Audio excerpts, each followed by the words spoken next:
Des centaines de milliers de personnes ont été déplacées en République démocratique du Congo alors que Kinshasa combat les groupes armés dans l'est du pays. Une insurrection dans la région du Sahel a entraîné la mort de dizaines de milliers de personnes dans plusieurs pays ouest-africains. Le terrorisme a aussi coûté la vie à des milliers d'innocents au Mozambique et au Burkina Faso. Et ce ne sont là que quelques-uns des défis sécuritaires que plusieurs régions du continent s'efforcent de relever. Lors de la cérémonie d'ouverture de la 36e session ordinaire de la conférence de l'Union africaine, la paix et la sécurité ont figuré parmi les questions les plus importantes à l'ordre du jour. Le président de la commission de l'UA, Moussa Faki, donnant le ton. De nombreuses nations, a-t-il dit, font face seules à la menace du terrorisme qui a déstabilisé leur pays. Aujourd'hui, les pays qui sont confrontés au terrorisme sont livrés à eux-mêmes pour se défendre dans l'indifférence générale. Je peux comprendre l'amertume de ces peuples. Le président sortant de l'UA, le président sénégalais Macky Sall, a appelé à une approche continentale pour lutter contre le terrorisme.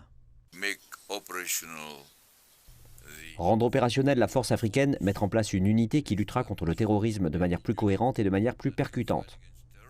Le Premier ministre éthiopien Abiy Ahmed a quant à lui salué les efforts de l'UA pour parvenir à un règlement pacifique du conflit dans son pays en utilisant des solutions locales. Le gouvernement éthiopien et le Front de libération du peuple du Tigré ont signé une cessation permanente des hostilités, mettant effectivement fin à un conflit interne de 2 ans en novembre 2022. L'Éthiopie est là où elle est aujourd'hui, en grande partie grâce aux efforts intemporels de l'Union africaine et à la sagesse de sa croyance profonde dans le principe des solutions africaines aux problèmes africains. Les pays africains ont fourni une assistance militaire contre les menaces terroristes dans d'autres nations. En Somalie, les pays d'Afrique de l'Est font partie d'une mission de maintien de la paix dirigée par l'Union africaine qui lutte contre les militants Al-Shabaab. Au Mozambique, le Rwanda a envoyé ses forces de sécurité pour aider le gouvernement de Maputo à contenir la menace terroriste des militants. Lors de la cérémonie d'ouverture, le président des Comores, Azali Assoumani, a entamé son mandat de président de l'UA pour 1 an.